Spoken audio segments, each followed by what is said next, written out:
Oke, bismillahirrahmanirrahim. Assalamualaikum warahmatullahi wabarakatuh. Waalaikumsalam warahmatullahi wabarakatuh. Gimana kabarnya hari ini? Alhamdulillah. Nah, sebelum belajar, kita refleksi dulu sebentar. Ya, ambil napas ya. 1, 2, 3. Silakan hirup napas dikit-dikit.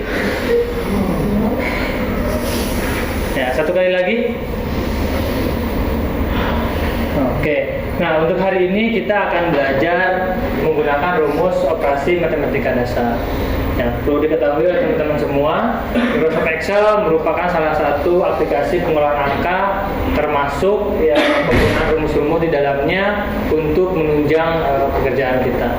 Nah, kita akan mencoba melihat rumus-rumus matematika dasar seperti apa.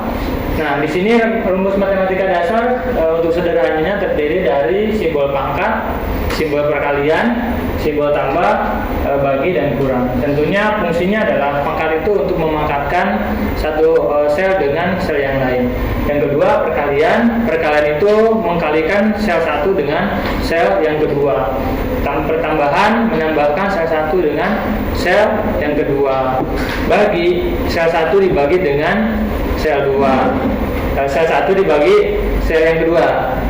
Kurang sel 1 dikurangi sel 2. Nah, kita akan coba lihat bagaimana cara pengoperasian di dalam penggunaan rumus operasi aritmatika. Nah, di sini kita coba lihat ya menggunakan rumus perpangkatan. Nah, di sini adalah rumusnya sel pangkat sel. Ya, dalam artian ketika kita berbicara prakteknya adalah di sini kan untuk kolom dia berbentuknya alfabet, kalau untuk baris itu berbentuknya ke bawah. Berarti cara pembacaannya adalah dari kanan ke kiri. Gitu. Berarti A1, A itu kan kolom, kalau 1 itu baris. Berarti teknik membacanya adalah A1 dan B1. Nah, penggunaan rumus pangkat. Nah, di sini kita butuh tiga sel ya. Sel A1, A1 dan sel B1. Nah, berarti untuk penggunaan rumusnya itu adalah di C1. Ya. Nah, gimana kalau misalkan saya pengen menggunakan rumusnya di D1? Itu bisa saja, asalkan sel yang satu dengan sel yang lainnya itu harus dipangkatkan dulu. Nah, contoh misalkan sama dengan D, berarti di sini D ya, sel D sama dengan A1. Kalau ini kan sel C. Ya. Nah, di sini adalah hasilnya 664. Berarti 4 pangkat 3 itu berarti 64. Ya, dikali 3 kan? Ya. Lanjut. Nah, di sini adalah sel menggunakan rumus perkalian. Nah, tentunya untuk penggunaan sel itu sama. Ya, penggunaan sel itu sebenarnya meletakkan rumus itu bisa di mana saja, asalkan tahu bagaimana sel yang akan dikalikannya. Contoh misalkan saya pengennya di F1 misalkan bisa, asalkan sel A1 dengan sel B1 itu harus diketahui. Gitu. Kalau misalkan mau di kolom berapapun itu bisa, asalkan rumus yang ini itu harus tahu. Berarti untuk penggunaan rumusnya A1 kali B1, walaupun letaknya itu di sel D1, tapi tetap pemanggilan rumusnya adalah A1 dan kali B1 gitu. Nah, untuk menggunakan perkalian, pembagian, pengurangan itu sama ya, karena menggunakan teknik selnya sama. Kalau untuk hanya pembedanya adalah kalau ini kan perkalian, terus yang ini ada bagi ya. Di sini hasil bagi sama, selnya sel A1 B1, berarti penggunaan rumusnya di C1, berarti sama dengan A dibagi B1, berarti hasilnya adalah 1,3, berarti 4 dibagi 3 gitu. Sel A1 itu diisi dengan number, berarti 4. Sel B1 diisi dengan 3, berarti hasilnya 4 bagi 3 kan? Jadi 1,3. Coba bikin di Microsoft Excel latihan menggunakan perhitungan aritmatika dasar Microsoft Excel. Dan di sini ada penjelasannya. Yang pertama, perhitungan kolom modal menggunakan operasi aritmatika perkalian. Ya, ini modal dikalikan, berarti C2 dikali dengan D2. C2 mana ya ini ya? C2, berarti sel C2 dikalikan dengan sel D2.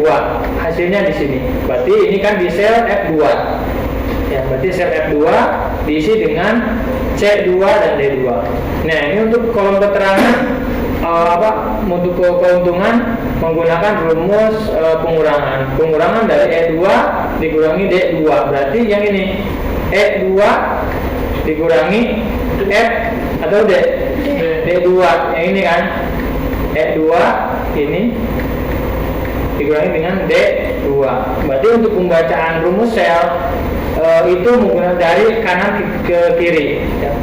Itu jangan sampai keliru ya. Kalau misalnya saya pengen 1A, nggak bisa ya, nggak bisa. Harusnya itu adalah D2, D1, A1, B1, C1, D1 itu dia terletak dalam baris yang sama.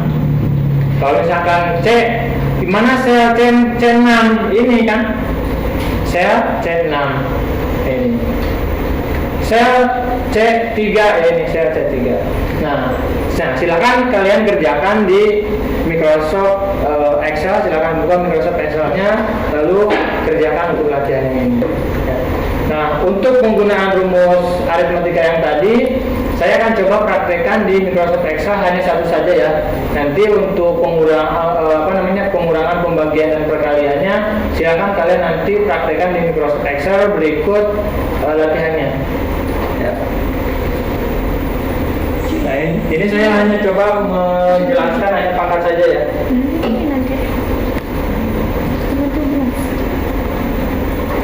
Urutannya sudah dikerjakan? Sudah. Nanti setelah ini dikumpulkan di flash disk, nanti disetorkan ke saya ya. Nah, sebelum saya tutup, ada pertanyaan? Pak, apakah bisa digabungkan misalkan perkalian sama pembagian atau yang lainnya? Oh, bisa. Pertanyaannya adalah bagaimana rumus-rumus yang tadi itu digabungkan menjadi satu. Ya, bisa di Microsoft Excel itu bisa ya. Kita akan coba praktekkan ya. Kita akan coba praktekkan di Microsoft Excel. Coba memasukkan sebuah nilai tanpa menginputkan di sel. Bisa itu ya. Jadi ada dua cara. Pertama, kalau misalkan Pak, gimana saya ada dua data di sini pengen digabungkan, misalkan ini dikalikan dibagi D1 dikali E1 dikurangi F1, itu bisa. Tapi ada salah satu cara yang efektif, misalkan di sini tinggal langsung kita kasih dikasih rumus. Misalkan A1 B1 dikali 1, berarti saya akan kurangi 5, bisa nggak? Berapa? 7. Bisa kan? Bisa. Jadi bisa digabungkan. Hari ini saya cukupkan sekian. Wassalamualaikum warahmatullahi wabarakatuh.